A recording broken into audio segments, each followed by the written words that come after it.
Hello and welcome to the Southbound Sports Show. I'm your host, Richie Leahy, here with my co-host, Matty B. And boy, do we have a big show this week. NFL is wrapping up. We just had our fantasy draft. Did a little bit earlier this year, I think. I think we typically do it around Labor Day. So it's a little bit weird that we did it right before they made roster cuts. But honestly, I don't think that really impacts much. I did notice that some backup quarterbacks got moved around, which I thought was odd. I thought Sean Clifford played well as backup for Jordan Love with the Packers, but then they ended up trading for Malik Willis, and which that kind of surprised me because you tell people like, "Hey, we're gonna have backup quarterbacks like battle it out to see who the backup is," and they're like, "Psych, we're gonna trade for Malik Willis," and I'm surprised like that he was even available, to be honest, because I feel like he never really had a shot either. Wasn't he with Tennessee and they have Will Levis? Yeah. And They went with him, and then it was like he was there for a real brief glimmer, and it was like, nope, Ryan Tannehill's good enough, and then we're just going to go right to Willis. I didn't even think that Will Levis was like that solid of a standout, because when we were doing our draft, we did a live com people. We were trying to figure out if that was who they were going to be the starting quarterback. Like a lot of people didn't even have a consensus on. Oh yeah, don't you remember that guy was like really good, or remember all these plays that stood out? It's like no. And I think they got Calvin Ridley. Like that's a team that I was like, I'm not touching at all. So, I did. We did our draft. We do auction style, and it was funny because you can put in your bid, and every year someone pops in a super high bid, and someone else clicks on it, and has to ruin their draft. And it made me laugh. I'm like sitting here typing in all my bids as manual because I'm like, there's no way I'm falling for that this year. Getting stuck with a $70 bid for someone. I think it was like Cook maybe went super high. Yeah, James Cook. And I was like, you never even know how Buffalo is going to be. So that's going to be a tough bid. I waited this year probably because I had my keeper at Brees Hall. And I probably should have went high on another running back. I felt like I'm playing with house money because I won the last two championships. So I really didn't care that much this year. I know that's weird to say, right? So I kind of just filled it out. Got a couple of guys like George Kittle back because I'm pretty sure the Niners are going to trade Ayuk. And so I figured Kittle's going to pick that slack up. I tried to get guys from you because I knew you had Kyler Murray. So I ended up with the Cardinals tight end because I didn't want you to have that double banger going on. Dick bag. I got him and Marvin Harrison Jr. Made sure you didn't get that combo. Why? Do I like the Cardinals? No. I had my plan. I was laying it out on the call, and I thought everyone was out of money. And then, of course, I tried to get Tua as my backup QB because I had Richardson. And then guys on the call, of course, take him from me, knowing that I have no money left either. Like a bunch of jerks. But I figured that's probably better for me because I hate being in a scenario where I have two quarterbacks that are probably upper like a level where they're both scoring high and I don't know who to play. I think now I have him and I got Trevor Lawrence then, which Trevor Lawrence isn't going to be my top guy. If Richardson busts, then I'm probably a bust in the quarterback position. But there were a lot of guys like that are going to be starting that weren't even drafted. Because I don't even think Minshew was drafted. I almost went with Caleb Williams. I actually went with a lot of rookies. As a joke, I was making sure I got Xavier Worthy, so I spent all my money on him. Not because I think he's going to have a great year, just because Michigan should have had him at wide receiver.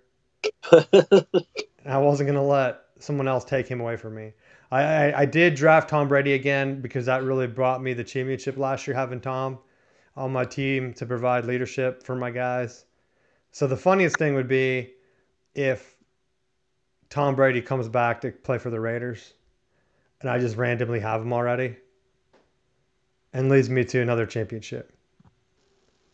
But how do you think your draft went? It went okay. It didn't go quite the way that I had initially planned for it. because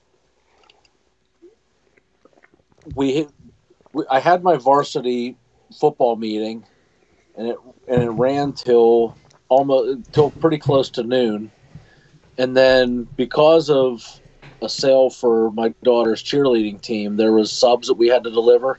Well, not we. My wife was delivering the majority of them, and she's like, "Well, we still have the ones for your parents."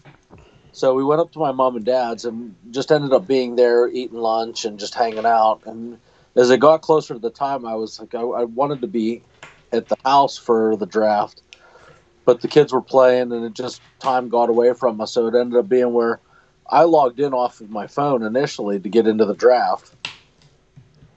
And this is where my first mistake happened, because my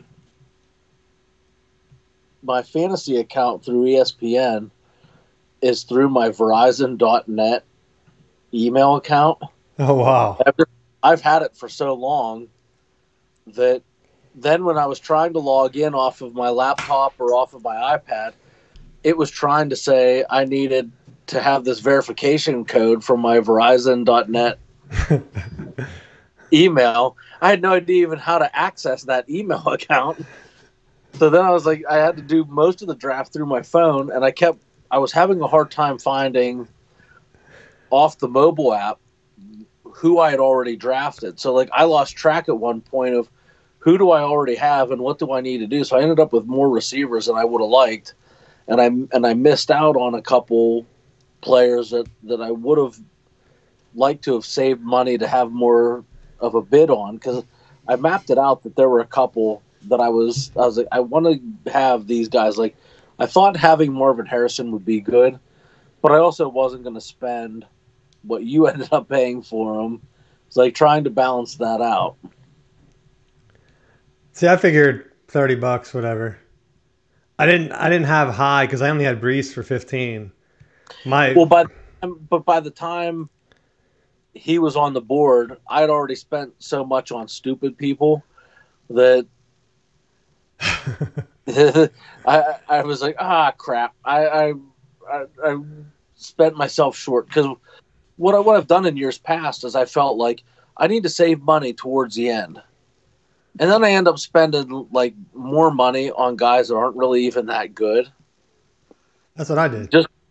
Just because I have, and then I'm kicking myself because I'm like, I spent $25 on this random tight end that I didn't really have any interest in, when I could have just put that towards, an actual legit running back or a legit receiver that would actually score points week in and week out. That's where I kind of wanted Kelsey because he's so much better than the other tight ends. But then the bidding got out of control on me because the Taylor Swift angle. And I'm like telling him, like, yo, quit bidding on my guy. And then he's like, I have to get him. I have to get him. So I have something to talk about with the family. And I'm like, all right, take him. I won't stand in between you and your family. Take him. You can talk about Taylor Swift, cheer for your guy all year. And that's why I ended up with Kittle, because I'm like, I don't trust any of these tight ends. And I figured maybe it's just confidence, or I don't know. I just feel like I'm confident that I can make roster pickups to help me win at the end of the year. Because I had people on the call complaining, saying that I'm not even good at fantasy, that I just get lucky at the end of the year. And I told him, like, that's because I'm not afraid to, like, just cut dudes if they're not performing. And I feel like a lot of people get afraid to do that because maybe they get attached. They're like, well, I spent $60 to draft this fool and I'm cutting him. Like, I don't care. And I've been able to pick up a good running back. And let's be real, not because random running backs just show up. It's just because of injuries. Like, oh, so-and-so gets injured. All right, here, I picked up so-and-so for $7. And then, oh, I could keep him for that. Like Brees Hall was injured. I only had him for 15. People weren't sure if he's coming back from that ACL. And then he was awesome at the end of the year because he didn't play, I think, at the beginning of the year. And that's what I was saying. Like, I'll pick up Chubb. Like, I don't care. He comes back. And then, of course, he got drafted because I was talking about him during the draft. But you never know. Posting videos of working out, like, that's my thing. David Johnson jumping out of the pool. Chubb squatting 600 pounds. Like, all right, I'll take a gamble. But that's where I figured I just throw bodies at it. I know I got decent QBs. Most likely, if I need to, there's some rookies out there. That's why I figured I could go with a Richardson, Caleb Williams. I'm just worried that no matter what happens, if my guy gets injured, I'm not really gonna. I don't want to be screwed because that's where. Well, and I feel like that's really a deciding factor in our league, is that when you look at the way that the season progresses, if you can pick up one or two starters, like legitimate point bearing starters because of injury, and you clear them on waivers, that's a deciding factor. And that's where I just got 3 running backs that were starters. Like that was my focus. And if I paid $20 a piece at the end of the draft, like that's fine. I just needed them to be clear starters. Some guys like the Lions, Gibbs, yeah, but then they have, I think it's Montgomery, right, or someone. So yeah, there's a two-headed monster. You might get points, you might not. Broncos, like one guy that should be the guy. I took a gamble on him. Like, let's see what happens. Like Brees Hall should be the guy. If he gets hurt or something, then I could probably pick up his backup. Yeah, I might have to spend a ton of money. But then in the same situation, if my guys don't pan out, because I think I got a guy from the Redskins too, or I guess not the Redskins, Commanders. I'll get in trouble. They, I was just looking to see who was getting the most like percentage, and that's kind of where I think that puts me ahead. Is I kind of don't look at the names after a certain point in the year. I kind of just look at the numbers. Who's in for a certain percentage of snaps? Right? It's kind of early in the draft where you can just take a flyer on a couple of guys, but then you have to like don't be afraid to cut them. Yeah, there's going to be times where you cut a guy and then he goes off. But that's part of the game, right? There's been times where I've cut someone and then I see him scoring like 40 points in the playoffs and I'm like, should have been for me, homie. Like Devontae Adams would be one of those guys constantly making drops, get rid of him, and then he goes on to have a hell of a career and someone picks him up for cheap and is using their keeper on him for a while, and it's like, okay, whatever. Like if I would have just been a little bit more patient, but at some point you got to make the cuts because if you don't make the playoffs, then you can't do anything. And then once playoff comes, then I'm even more aggressive because people were saying that I get lucky in the playoffs. I only win when the other teams don't score.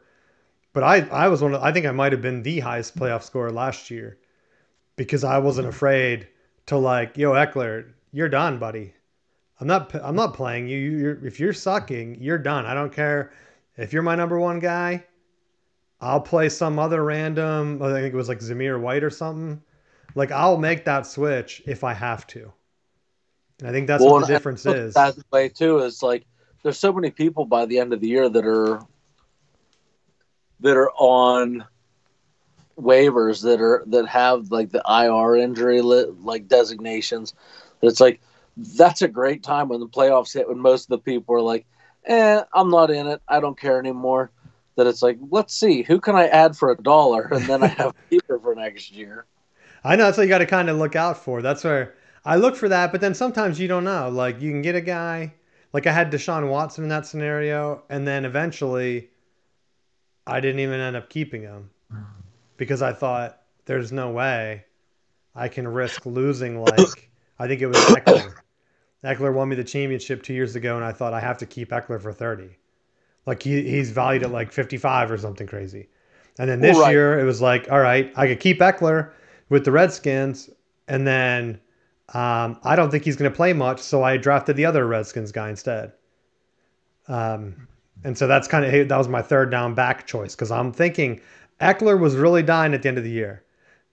I'm pretty sure he's not going to finish the year as like the number one guy. So as my taking a flyer on a guy, I went with his backup, right? Why not? If I'm confident that he's not going to be good, then I can get his backup for cheap, right? Pop him in, and hopefully he goes off. At least that was my strategy for people looking for strategy in their league. Let's see. What else are we gonna say? Anything else you want to talk about with the fantasy draft? Um, Anyone you think that people should draft that's going to be like a sleeper pick? the one that I really wanted, and there ended up being, I ended up getting distracted when it happened. Uh, I feel like Cedric Benson was one that I wanted to pick late, and I knew that because James Conner was the primary carrier for Arizona, I thought he would be a good one to pick up late. That for $1, it's not going to hurt anything. Connor's going to get hurt at some point, and he's going to take on a huge carry, knowing that in the early part, Kyler Murray is my quarterback because I kept him for $1.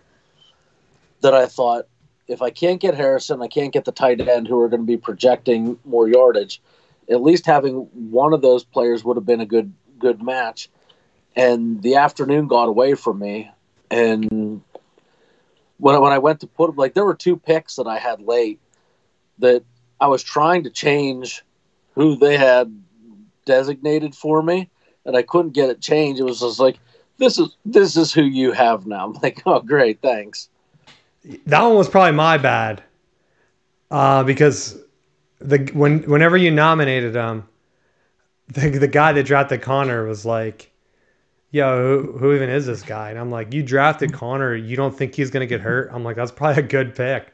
Like I was planning on picking him up or like having him in my pocket for free agency, right? Because I purposefully saved money towards the end of the draft. That, like, if somebody else nominated him, I at least wanted to have $2 or $3 that I could max bid on it just to make sure that I would have him.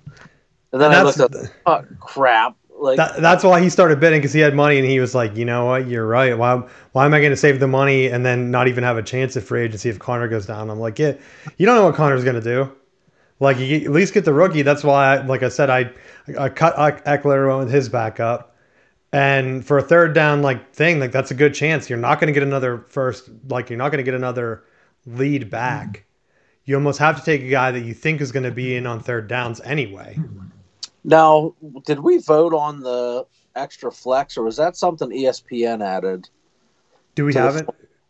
It should be the same as last year. I don't think I changed anything. Is it two Because, flex or is it three? well, there's two flex, but I thought we only had one.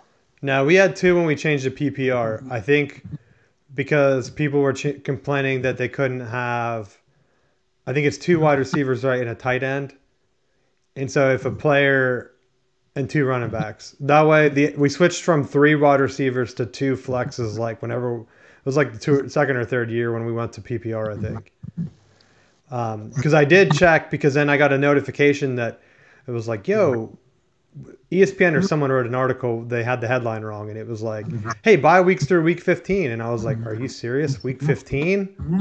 I have to change our schedule." So I was like panicked after the draft, and I went in and I'm like, "You idiot! You wrote that in the headline, and then you listed all the bye weeks out, and you stopped at week 14. How is that through week 15? Like, what are you talking about?"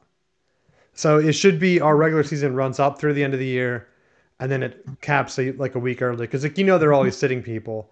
That's where I ran into trouble a couple years ago with Derrick Henry. It's like, is he going to play? Is he going to rest? He came in there like he's going to play, and I think I played him, and I won in spite of him, and they only gave him like one carry, and then they benched him, and I was like, I knew I should never have played you. And so I hate to do that for people because that's where it looks like teams choke, but in reality, it's because your team that you're playing most likely has a bunch of guys that are from playoff teams, and then they get rested. So then the championship game is usually lower scoring because everyone doesn't know like their guys are only going to play for like the first half or something. And so it's kind of BS the way like that works. But that's ESPN has the or not ESPN. NFL has the bye weeks go so late when they really don't have to do that. And then we could end the fantasy early and not have to worry about people getting sat to heal. But yeah, the flex was a thing because I think the first year you only had one flex, and people were complaining that some people had like three running backs and three tight ends, and they wanted just more flexibility against wide receivers, which I understand. Now, not so many people run two tight ends, I don't think, or three running backs. Although some people draft like six running backs, and I'm like, okay. Go for it. They're like, yeah, this is the only way you can win. And then meanwhile, I look at their championship history. It's like none. Like, is that the only way you can win? Because I don't do that. Like, I think I would know how to win the league, guys. Just got to get lucky, and you got to be. Don't be afraid to cut your favorite guy. You can still wear their jersey as you're crying, celebrating with your championship rings. Now, I flew in the face of everything that we've ever talked about over the last couple years.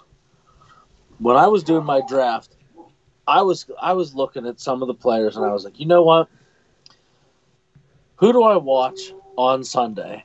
And I thought back to when we were in North Carolina together, and we were like, here's these two random teams that we have no interest in.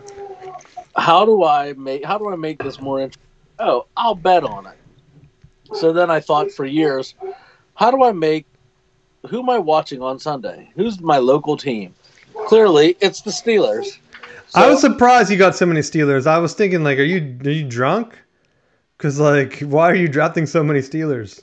So my mindset with it was, I know that I'm going to be watching more Steelers games, and I hated in the past where I'd have to be playing against Najee Harris or the defense and be like, please give up more touchdowns, because all it did was just piss me off more. Because on one hand, if I win in fantasy, then we go into the following week on our show here, and it's like, well, they blew another lead. But personally, I'm like, yeah, good for you. You threw another interception. It helped me out win. So I thought, I want to just serve both of my interests. I want to watch the Steelers. I want them to do well. And I want to win in fantasy. So I'm just going to take them. And I'm just going to roll the dice, because I feel like Pickens has the potential for boom. Harris has been a 1,000-yard rusher the last couple of years, and he's going to get his carries with Arthur Smith. And I thought, as much as the defense generates turnovers and different things, like, it can't be terrible. I could be wrong, but worst case, You spent like $13 though, bro, or something. I don't even know what it was. I nominated that first because I figured I got to get some of these D's out that I don't want. Well, and that's normally, like, I see it, I'm like, nope, not falling for the bait. And I started bidding, and then it hit a point where I'm like, well, I'm already this far in. Might as well just go with it. See, defense to me is one thing that you can easily make up points with every week. I mean, I think most leagues like have a waiver wire or whatever. That is such a gamble, though. You can stack your things, but if you know for a fact that Sam Darnold is the quarterback for the Vikings, like, who are they playing? Then you're like, all right, I'll pick against him. There might be one week where he has a good game, but he's not a good quarterback. And so you can pick, and that's kind of where I find the team. It takes a couple weeks, I'll admit. Because, like, I picked the Lions D, and I thought, for $1, I'm not spending more than that. There's a good chance I'll probably cut them at some point. Because, like, the one year I found the Eagles D, and they were just getting turnover after turnover, and they end up being, like, the highest scoring D, and I picked them up, like, week 7 or something. And I thought, like, are people not looking at the points? Like, how is no one bidding against me for the Eagles? And I spend like $10, and I'm like, I could have spent $1 here. But I'm thinking that other people are going to bid. And same with kickers, too. I drafted Jake Moody because I figured the Niners are going to be on TV. That's kind of why I bid high for Worthy, too, because the Chiefs are always on TV. And so I'm stuck watching them, right? Because I'm going to watch the game no matter who's on. And now that gives me a couple guys to cheer for. Like last year I had Kittle. Now I have Moody and Kittle, unless I cut Moody because someone else is better and available. I have Worthy. Cheer for him. Maybe I'll watch the Cardinals now because I have Marvin Harrison Jr. and McBride, even though I might not play McBride. Because I got one Packer. I got Reed, which I know from watching the offense, everyone was saying, like, oh, you should have got Watson instead. And I thought, Watson is a deep threat, but they don't use him as much elsewhere. Like he doesn't get as many touches. And in PPR, sometimes it's better just to have a guy getting consistently thrown to like 7 times a game than having a boom or bust where it's like, oh, he scored 2 touchdowns. The next week is like 0 because he dropped 2 of them. You know, I like consistency, especially in PPR. Get a third down back that doesn't even have any carries. Like the one year I think I had Stevenson, where they're just like third downing him, and he was getting like consistently like 15 points a week. And I didn't even know who he was, to be honest, right? I pick him up on free agency because I see that they're throwing him the ball, but his rushing yards are like 20 a game. And I'm like, all right, what am I doing here? But you got to do what you got to do, man. But I did do that this year too. Get some guys for teams that I'm going to watch. I'm going to watch the Packers. I couldn't get any Panthers, dude. The Panthers have looked so bad in preseason again that I thought, oh my gosh, I can't. Every time someone nominated someone, I just couldn't do it. Well, that was just it. It was like, oh, I have Hubbard is my running back. Like, that's awesome. I have no interest in him. Yeah, so I look around because that'll be something I pick up. Because there are a couple of guys in free agency right now that I was like close on nominating as an end draft pick. And then I thought, I could pick them up later. People don't know these guys. Like Patrick got picked up by the Lions. So if anyone needs a wide receiver in the free agent wire, that will probably be a good pickup that you could probably pick up for $1 now. And a good high-powered offense should be anyway, the Lions. That if he's going to be the guy getting the checkdowns, like go for it. See what happens. I think it was Patrick, right? Is that who they picked up today? That's where watching the cuts, there were a lot of guys that I was surprised that like a lot of the undrafted guys from Michigan on defense. I'm pretty sure all of them made the roster, which is surprising. Like I saw McGregor made the Jets. He was a defensive end. That one game he had like 2 or 3 sacks. And they were like, no, the Jets are loaded. There's no way they're going to keep him. And I thought, do you risk it?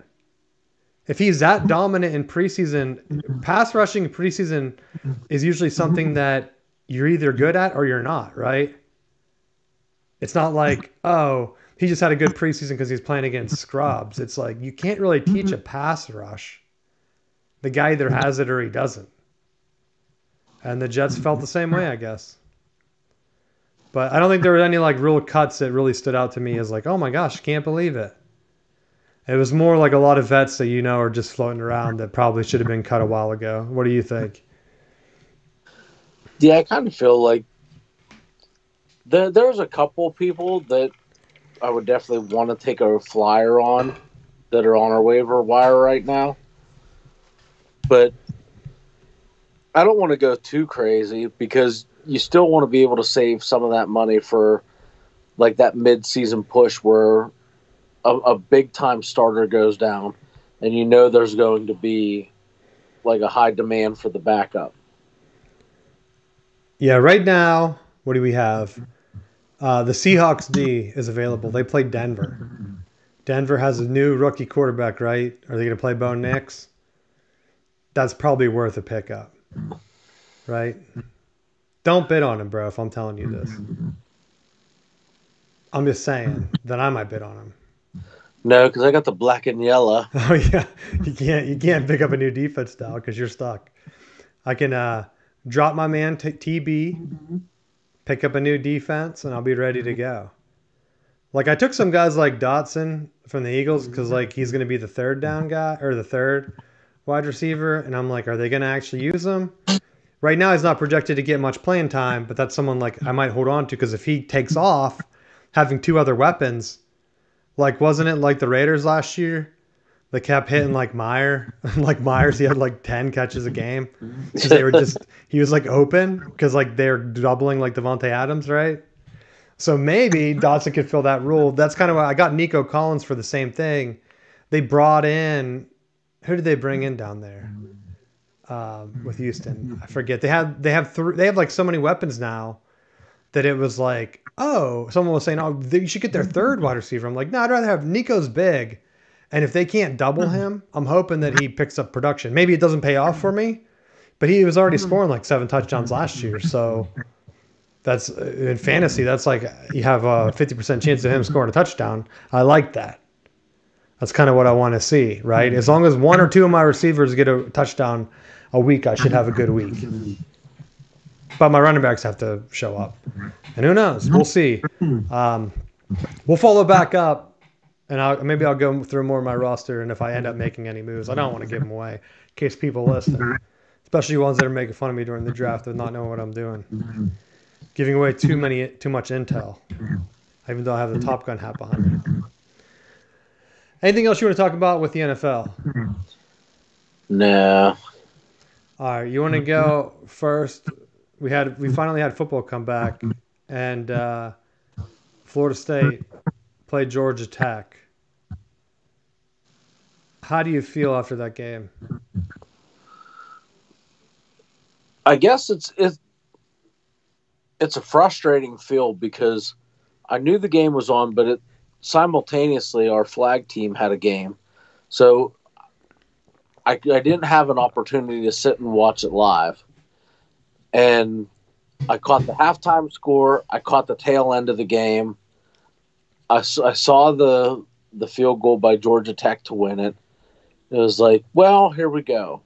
And I was frustrated at first, and I couldn't bring myself to be like, what the hell happened in this game? And I finally, because I knew we were going to be talking about it tonight, was like, I got to just at least suffer through half of it and just see what the hell's going on. Because I saw posts on X, I saw some different things that other people were commenting on, and I felt like I just need to see it for myself. And I mean, overall, with the first half,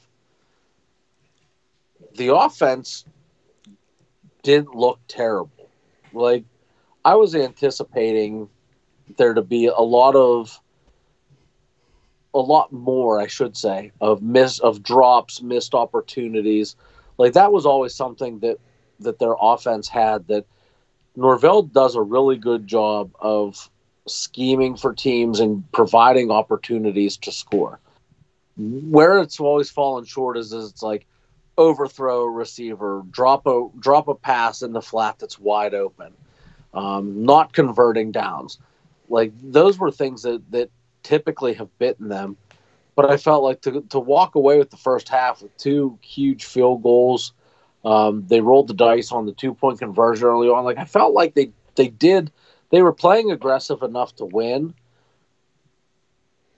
but I felt like the defense just didn't show up. And I had issues with it in the past because I felt like when Norvell first took over, the issue that I had was I felt like at times they weren't aligning correctly.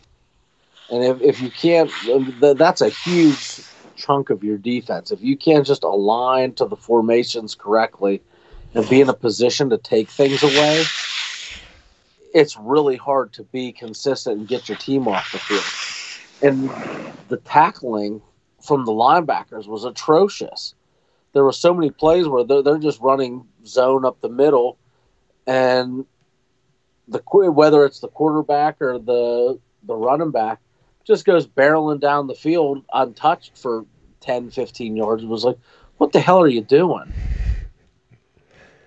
And I try not to overly get in the weeds with it because I know that it's hard at the collegiate level to make those changes, but I feel like when we're looking at the other positions as we've gone along, that they've developed running backs, they've developed defensive ends, they've developed defensive tackles. The secondary's been really strong. You know, all the other positions that were really deficits when Norvell took over have really started to improve more. I mean, even at receiver, they've had more development. Linebacker's just been a spot where they've really struggled, and it was a concern in the early part of this spring, thinking if they don't get guys from the portal, if they don't develop it, this is going to be a glaring weakness, and it was definitely exploited. Now, how much of that is now focused going into this week is to be determined, but I feel like that needs to be resolved ASAP, or else it's going to cost people their jobs. Now, long term, Florida State, I think that if you win the rest of your games and you're competitive in the ACC championship game, maybe this is just water under the bridge. Like, I don't want to underestimate Georgia Tech, because it's a week 0 overseas game that they could end up being a team that we have to face again for the ACC championship if they continue to play at a level that they are. I mean, it's very plausible that happens. And if we have to play them for the ACC championship, at that point it becomes, if your only loss is to the other team that was representing the ACC, now you're still in that conversation for the playoffs.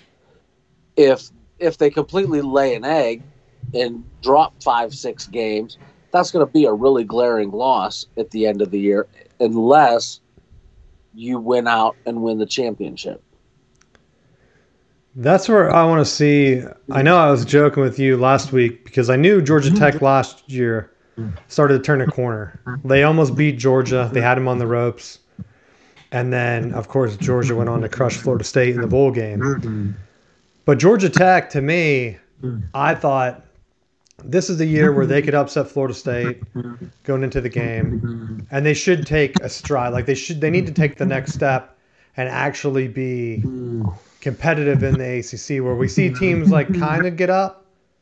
They're sort of like a Rutgers right now in terms of talent and like hype. Right now, Rutgers' schedule is so easy this year that if they don't win 8 games, they're never going to get to that point in the new Big Ten, really. And so Georgia Tech right now, the way it works, they're still an automatic bid for the ACC. So Florida State could just win out, have to play Georgia Tech in a rematch. That's the only thing right now that's kind of rough. There's going to be an unbalanced schedule. So Florida State, that could end up being an elimination game just because they get one loss to Georgia Tech, and then you end up with 2 undefeated teams that don't have to play Florida State, you know. You never know. I don't know how all the schedule scenarios, but I saw that was a distinct possibility. And then someone was saying, like, would a one-loss non-championship game Florida State get an at-large? I would think they would. But I've seen a lot of models now automatically, as soon as that game was over, update to include 5 SEC teams. And if they can get 4 Big Ten teams, 5 SEC teams, then like that's pretty much the field.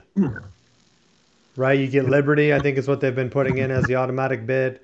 And then that's it. It's like, okay. Well, that's weird if they try to go that route. Or they knock down 1 Big Ten, so you have 5 SEC, 3 Big Ten, and Notre Dame. And then that's kind of like the other ACC bid. But still a lot of football to be played. My only concern for Florida State, like, I'm not really sold on Norvell. This is the year where he needs to take his program to like a Dabo level, right? You have a great year, you go undefeated. You don't show up in the bowl game. There's some culture issues where people just opt out, and it seems like there's a lot of controversy just around the way that they've built the team. I think that's where I see a lot of the most like comments from other teams' fans. It's like, see, we knew they'd have culture issues after they got killed by Georgia, and they bring in 17 transfer portal guys or whatever. And maybe that's true. I don't know. But that's where I look at that too. Like, if for all the people that are knocking the culture, a lot of those guys, it wasn't like they opted out of the bowl game and then they got drafted in the 7th round or went undrafted. Like, we're talking first round guys. So like, you went undefeated like this. And this is the thing that like nobody wants to acknowledge. You had an undefeated conference champion from a Power 5 that was left out, that would never, ever happen in any other conference. Michigan was an undefeated conference champ. There was no talk of well, maybe we should leave them out because they run the ball all the time, and McCarthy's completion percentage is sub 50%. It was they're a conference champ, straight in. Washington, they're like, well, they really didn't play anyone all year. Undefeated conference champ. They're an automatic in. The only thing that should have been in the discussion is it Alabama, is it Georgia, or is it Texas for the 4th spot? Should have been the discussion, not, well, Jordan Travis got hurt. Like, that's a bullshit thing. And a lot of those guys that when they were snubbed were just like, you know what, screw it, we'll focus on the NFL. And if that was the culture and they didn't care, you're not going to get anyone else from the portal because why? If you're risking your future financial stock, you're going to want to go to a place that's going to develop you. So, like, to have the number of guys that transferred in, I think shows their ability to make those connections and have that rapport with players that they want to come in. I personally, from a coaching standpoint, feel like the biggest amount of growth that you see is from week 1 to week 2 of now that you're in the season, how are you going to grow? How do you handle stuff? If they completely lay an egg, I mean, maybe there are some red flags that are raised right away. But I feel like you clean stuff up. You have more of an understanding of what your depth chart looks like, how you're going about things. Maybe it becomes a little bit more settled with playing your home games and your road games, and like you're at your home facility as opposed to all the other variables that were in effect playing overseas. Even though that was, to me, I think it was a positive experience, having the ability to take them overseas. That's probably a long flight home, uncomfortable, and they have to do team building on that ride home though. So I wouldn't be surprised if they ripped off a bunch of wins. But my thing is, Norvell had a losing record at Florida State, and now he needs to maintain. I mean, honestly, Florida State in the ACC should be what Clemson's floor has been, 9 or 10 wins a year, similar to what Harbaugh was at Michigan before their run. Like, that should be the floor. Like, you shouldn't have a year where you're like 5-7 when you have more talent than most of the teams in the conference, or whatever Norvell's first 2 years were at Florida State. Like, I mean, those first 2 years, they had paper mache on the offensive line. I mean, it was bad. But I feel like they have a much stronger offensive line base. And the thing that surprised me with it was that the quarterback had a 70% completion rate for the entirety of the game. So, like, he's leading the NCAA right now, and he'll probably end up being within the top 10, if not top 5, after this week's games play out of national completion percentage. I mean, he's managing the game as best as you can ask for. You have to be able to have that completion percentage if you're going to win games and stay in games over the course of the season. But the defense just has to step up and get the pressure on the quarterback. The bad news is Florida State has to play their good friends Boston College, that they almost lost to last year. Oh, I know. That's always been a traditional trap game, but is it home? I believe that's at home, so that should be like to our advantage of actually being here instead of one of the weird bandana games that they just seem to not like playing in Boston College. So with that game, let's look at some of the other big games this week. Clemson and Georgia. Who do you have in that one? I feel like the tip goes to Georgia just because they're just reloading off of last year. Now, Georgia should win. I've seen a lot of people put high bids on Ohio State to win the national championship. Georgia should win the championship this year on paper. Doesn't mean they're going to do it. I feel like it's going to be closer, though, than – like, it's not going to be Georgia blowing them out, but it'll be a closer matchup. This one, I think, has a chance to change the tide for Clemson, right? If they can keep it close, win the ACC, get a couple playoff wins, I think Dabo's back in the good graces. But a lot of their fan base, because I live down in North Carolina, so I see a lot and interact with a lot of Clemson fans. They're not happy with the way Dabo approaches NIL and the transfer portal. They see the success Florida State has. They're very aware of it. I've had multiple people tell me, like, could you imagine if Coleman was on Clemson's team last year instead of Florida State? Like, they had no one to throw the ball up to. And so having that chance this year to kind of prove that you're right. If they get blasted by Georgia and then go to another 7 or 8 win year, don't play for an ACC championship and a playoff spot, as a Clemson fan, you have to kind of say, like, what are we doing? Because you have the talent, you had it. It seems like it's kind of dropping off. You talk about developing guys. DJU, when he left, he said he wasn't getting the development at Clemson. So now is a great chance to kind of see, is Clemson developing internal guys, or if they just get destroyed by Georgia at a nooner, like they think they're the Big Ten or something, like what's going to happen from there? The other noon game, Penn State at West Virginia. Do you think West Virginia can pull the upset?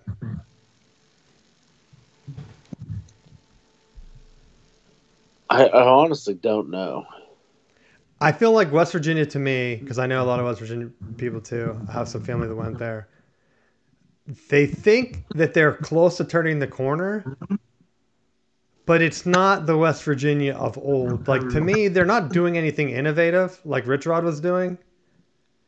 And when you don't have the same talent that Penn State has, I know they played them close last year. You're at home.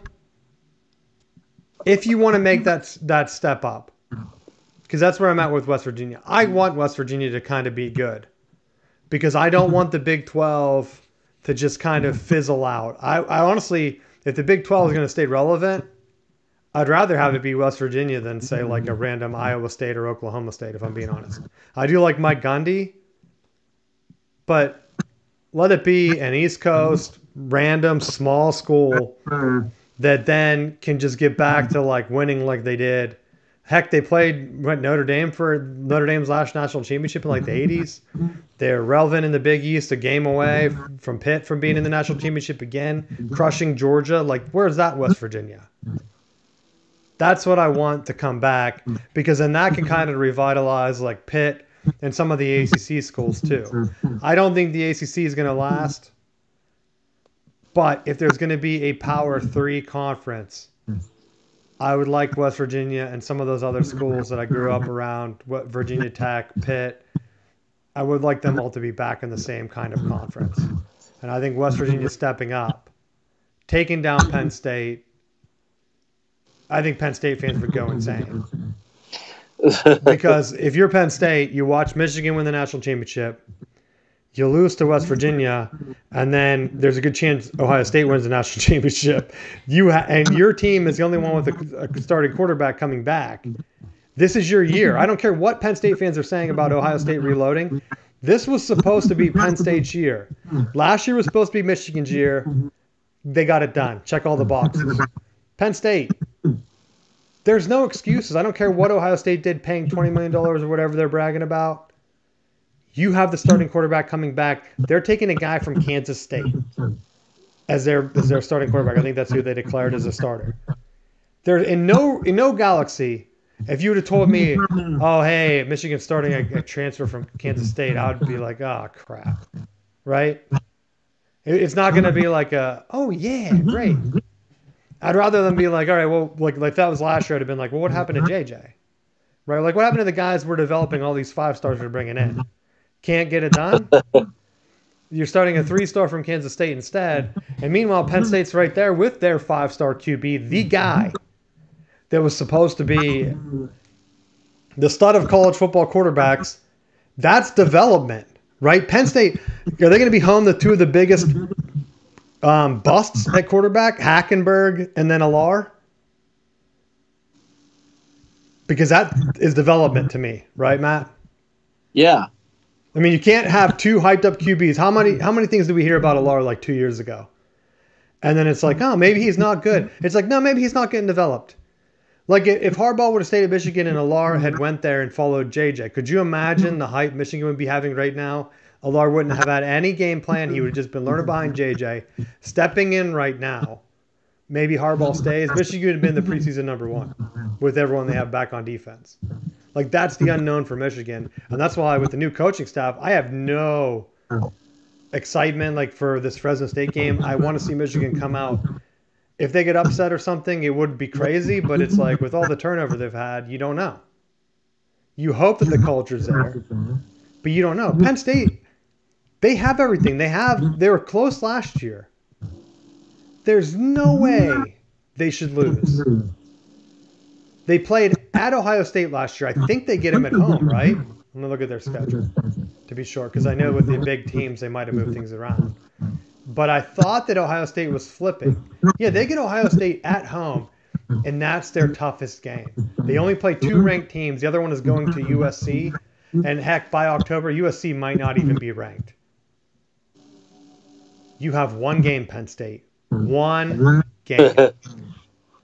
Don't lose to West Virginia to start the year off, because that would just get everything spinning. Remember when they lost to Pitt and then they won the Big Ten? And they got killed by Michigan, and they're like, sorry, boys, we're going to have to take Ohio State to the playoffs. Like, I could just see the Big Ten commissioner just asking for a recount. Like, we want to give Ohio State the bye. We don't want Penn State to have it. And Penn State fans will be like, well, thanks for at least letting us play this year. Oh, man. Let's see what other big games. Miami and Florida. Do you even think that's a big game? Not really. I mean, the game that I really am looking forward to more than anything is NDSU Colorado. Because you love the Bison. Dion. The Bison. Because I feel like that's a game that could really catch Colorado off guard right off the smack, because NDSU, they have a new coach this year. But they've been a program that has traditionally been power run football and competing for national championships at the subdivision level. That it's not the cakewalk that maybe Colorado expects it to be going in. And I feel like they can't expect that to be a cakewalk. Doesn't NDSU have like a ton of championships? Yes. I mean, that's a bad matchup for anybody. I wouldn't want Michigan playing that. Hell no. That's why when I saw it, I was like, ooh, that's... I mean, even Dion joked about it. Was like, I wish my AD would have booked somebody else, would have booked a cupcake first week. Yeah, and they're playing... That's a real legitimate trap game. The only thing, though, they're playing on a Thursday night on campus, right, when the kids are back in school, I'd imagine. And I think that makes it a little bit of a difference.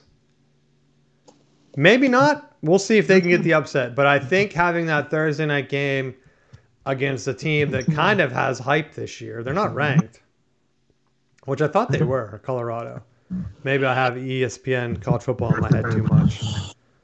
But that one, I'm looking forward to North Carolina and Minnesota that night too, because these are the games where if the ACC wants to stay as a Power 4 and not kind of just fall off into the Big 12, they need to start winning games like this. Like Minnesota is probably going to be like, what, a 6-win Big Ten team?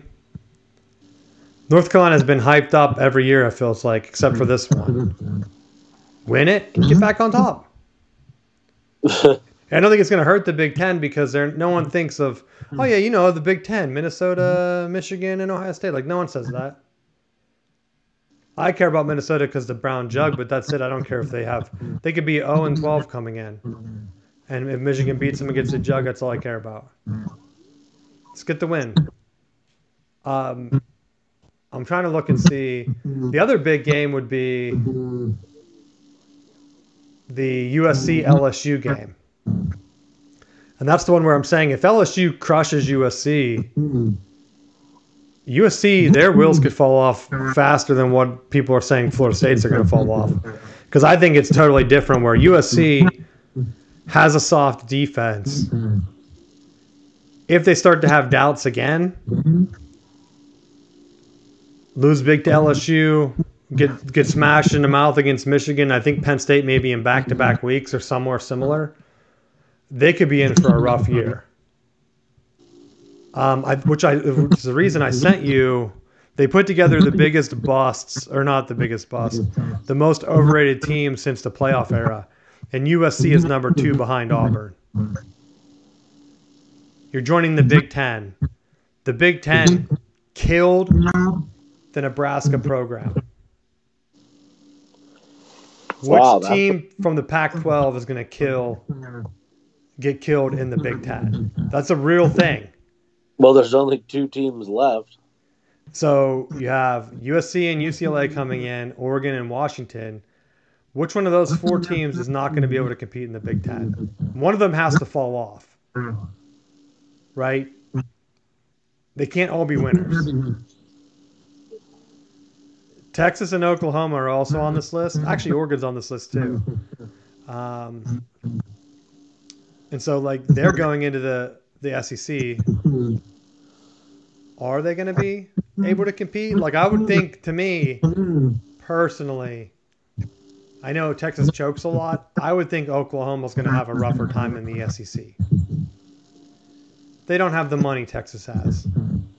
A&M has shown that maybe they don't win, but if you can throw money around, you can at least be relevant in the SEC. And the last couple of playoff games Oklahoma's played, they've gotten smashed by the SEC, right? Except for the Baker overtime game. If USC comes in and they don't have defense, and you're playing against other teams that only have defense, that's not going to be well. If Iowa puts up like 35 points on them, like, how do you explain that to your family? Like, what are you doing here? They have to travel to Michigan, and Michigan might not have a quarterback. We don't know. So by week 3, or I guess they might have a bye in there before the Michigan game. Of course they do. So they have LSU, Utah State, and then Michigan, followed by Wisconsin, which Wisconsin is not Smash Mouth anymore, so I don't know. I thought they were close. I thought the Penn State game was closer, but it's like in the middle of the year. Yeah. If USC starts like 1-2, do the wheels fall off? I mean, it's realistic that they lose to LSU and to Michigan on the road. And how bad does their team crater, and then do they start pushing Lincoln Riley out of there? Or does he just jump to the NFL and say, all right, I'm done? Pete Carroll's moving back in. He could just be there, which would be funny. But I don't know. No, thank you. Any other college games you want to talk about this weekend? Nah. All right, last thing. Netflix Sign Stealer documentary came out. Connor Stalions told his side of the story. I didn't get to watch the whole thing yet. I'm going to probably try to do that. I told Matt we should have just did like a live commentary. But I've heard it's very slow. And they have guys like Brohio on there in disguise. So it's probably not the most compelling TV. Had a friend watch it, give me some notes because I didn't have time at work. And they were like, I have more questions now after watching this than what I had going in. Which brings up another point. Because I have been talking about Connor Stalions for so long, I just assume that everyone knows who he is. That is not the case. Ohio State fans, surprisingly, they didn't know that he was tied to the Harbaugh allegations. They had no idea who Connor Stalions was. A couple people that I asked. And I was very surprised by that because I was assuming that Ohio State was kind of leading the charge here. They just assumed that Harbaugh was doing some type of cheating. Didn't realize that it might just be this crazy guy doing it on his own, right? Right. And a couple other football fans, they have no idea that Michigan's even investigated, which is against everything that people online are telling me, that it's the worst scandal of all time, that no one thinks the Michigan championship was like fair. Some people don't even know that Michigan was under investigation, which kind of shocked me when I was asking for, like, hey, what are your feelings on the Michigan investigation? They were like, I thought that was over. Me too, buddy. Me too. Like, you just keep investigating them. I will say this, that based on the evidence that came out, I forget who it was. It was either USA Today, I think it was Yahoo. They confirmed through the FOIA Act, they got emails from other schools that confirmed that other sign stealers on staff were trading sign stealers on staff. Yeah, so you're allowed to have a sign stealer, right? That's in the rules. That's what Connor's defense is. And his lawyers actually came out. That's the one thing they said in the documentary. His lawyers are very strong. I guess they questioned the NCAA, like, where did you get all this information? Like, someone was like spying on Connor illegally, and they didn't answer the question. And that was kind of like, they're like, we're just going to end the interview. And that's kind of how Connor's, I think they said it was real video footage of the NCAA investigation that his lawyer put into the documentary, saying that the NCAA was like kind of asking all these questions, but they didn't have proof. But they said that someone had submitted a tip that was like following Connor around. But then when they asked him, like, okay, well, let's see the evidence, they were just like, no, we're done. And then, of course, Michigan fired him after for not like telling the truth. And it seemed like he didn't tell the truth again on the documentary, because they said that Portnoy, the guy from Barstool, is a Michigan fan. He said that Connor admitted that he was on the Central Michigan sideline. In the documentary, supposedly, Connor says that that's not him. And I didn't watch it, so I don't know what my feeling is. I did see someone said that through like the Freedom of Information requests that came through. I've heard that it's possible that Central Michigan hired him as a one-time, like a one-game analyst contract position, like that's been confirmed, which is exactly what I've been saying, right? It's not so much that he was there scouting for Michigan and that Harbaugh knew. I think he was just saying, like, he knew some people on the staff. They said, hey, we can get you Central Michigan gear. We know you know the Michigan State signs. Wouldn't it be funny if you helped us beat them? And he said, hell yeah.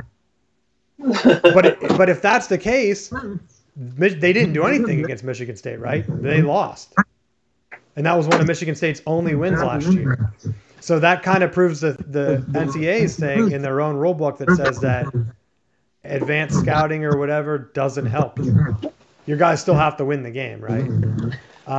Another thing that came out, the NCAA rule book, you can view it online. Like I said, sign stealing is legal. You could also pay for people to send you videos, and that was legal. Now it's still on the website, but they crossed it out. Like, you can cross out HTML on web. So now there's a cross out, but in the updates to the document, they don't have any notes on why they crossed it out or when they crossed it out.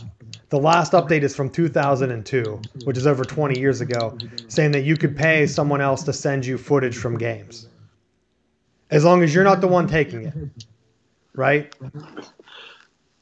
So I think that probably changed with the helmet comms thing, so which now is legal, right? And so I think I still don't have any feelings that have changed. Connor Stalions probably working on his own. He said that, like, I guess he's been telling people that he's like the best. And he was bragging to other sign stealers. They have a network that they trade signs with that's been confirmed. It was confirmed that Ohio State had Michigan signs. And it's funny because they never looked into that.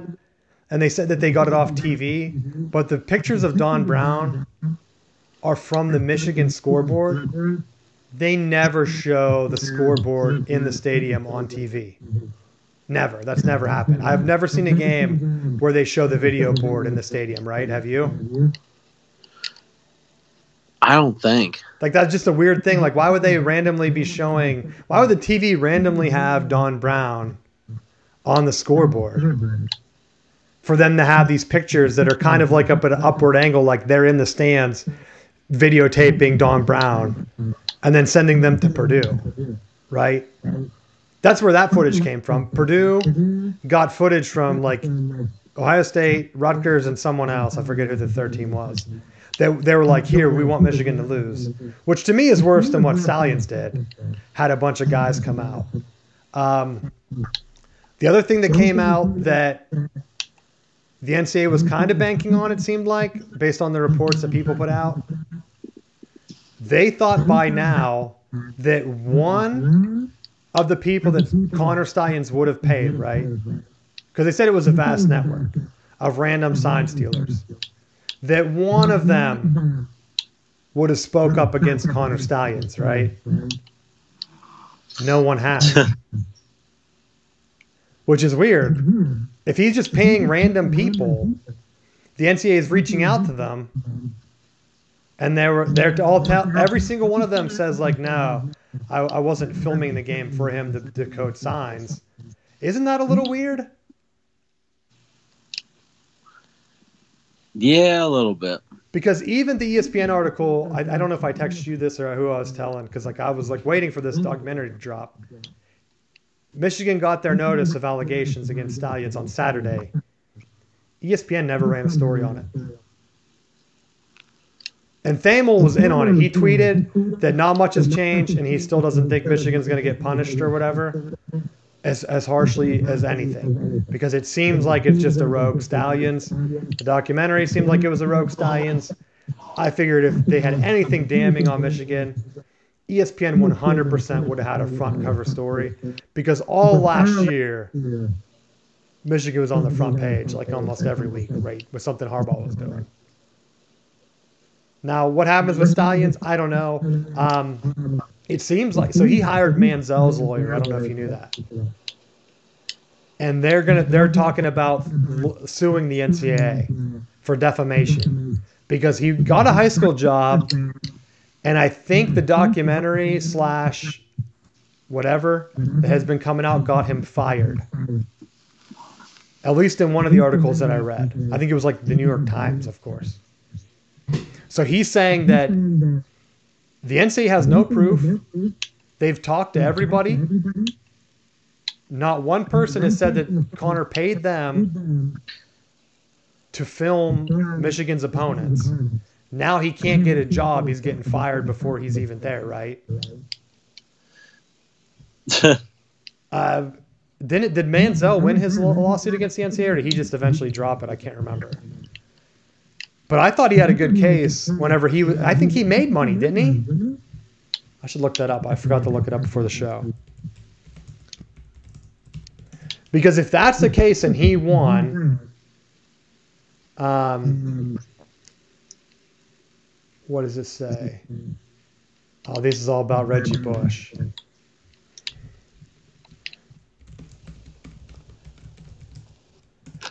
Because that's the one thing. He even asked, I think his lawyers asked in the documentary, like, hey, what rule did Connor break? And they can't tell him anything. And so if the lawyer goes through with suing them, it just seems like it's a witch hunt. That's what their lawyer called it. And I'm not saying that I agree, because it is kind of shady if you are wearing a disguise. If they can confirm that that was him, I think by now they would have to know, right? Yeah. So there's only two scenarios. He was hired as a one-game consultant. The NCAA knows that. They know that that's not technically against the rule. I don't think there's a rule against being hired by two teams, right, as an analyst. I don't know. I mean, I just think it's weird. It's weird. Of course it's weird, dude. Could you imagine? It would be like if you're an electrician or something and you're working on a big job and your buddy calls you and says, hey, I need help wiring a house. It's like, well, I'm not really supposed to. He's like, buddy, I can give you my whole uniform. You can even wear a disguise if you want. But the game might be on TV, though. Or, like, our work might be on the local news, so you definitely want to wear the disguise. And so then you go to do the electrician work and you do the disguise, and then your main company's like, yo, I saw you on TV. Was that you? It's like, that doesn't look anything like me. That's exactly what he did, right? Like someone that's like working for some other company does a non-compete and tries to do work on the side. Because otherwise it'd be like, why would you not just like almost treat it like a free agency type thing? Like, okay, this week I'm playing Florida. who's the Florida scout that knows all their signals? I think I'll just assign him this week so that he can just tell me everything that they're running. Well, that's why some of the people that some of the articles put up that Clemson has been complaining that they might have been one of the victims the year South Carolina beat them, right? They beat them in Tennessee. And they said that Connor Stalions might have been able to decode their signs. So if South Carolina pays him to send them signals, that's not against the rules, right? Because he probably wasn't at the game. How can he be at every single game? It doesn't make any sense. How does a guy have time to not only decode all of Michigan's opponents, but also Tennessee and Clemson, like every single team? How is he that great? I don't know. That's what people were saying. They're like, oh, I watched a documentary. That guy's an idiot. There's no way he did anything. Harbaugh used him. But then 5 sentences later, they're like, and he decoded every single team known to man. And he was like, he got Hooker hurt, right? Because he told South Carolina what play he was going to run. And he hurt his ACL. And I'm like, you were just calling the guy an idiot. What are you talking about? I don't understand. Like, it has to be one or the other. The guy can't be a giant idiot, but yet he's like Rain Man out there, decoding everyone's signals for hire. And if he's doing it everywhere, then it doesn't only benefit Michigan. And maybe that's why he got his own level 1. I don't know. He's not settling, he said. So we'll see. It's not going to go away. Michigan could settle out, and if he's the last one that's still floating around. There was one more piece. Those text messages from Sharon Moore. I guess Moore, one of his lawyers or someone, made a statement that, like, we hope the NCAA releases those texts because there's nothing in them. So that's kind of good for Michigan. As part of ESPN was saying that he could be a repeat offender because he deleted those texts or whatever. But if there's nothing in them and he gave them to the NCAA right after they asked, then what? How can you penalize that? Did you see Murray from Oklahoma? He contacted 17 recruits illegally during the dead period. Harbaugh had 1 burger. Harbaugh was suspended for 6 games, dude. Murray got 1 game. 1. How? Same shit. Contacting someone during the dead period. Harbaugh got, what, a 4-year show cause or whatever? Get out of here. That's all I have. You have anything you want to talk about? No, I think we covered it all tonight. We got some football. Hopefully I don't hear any more about Stalions until the NCAA. Just put it out there. I mean, obviously it's out there. They could have leaked it. If it was bad for Michigan, I feel like it would have been leaked already. People are saying the opposite online.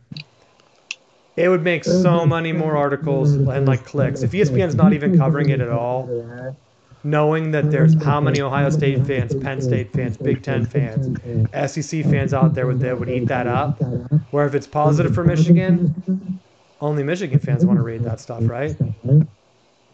Much smaller number. That's probably why they're not publishing it.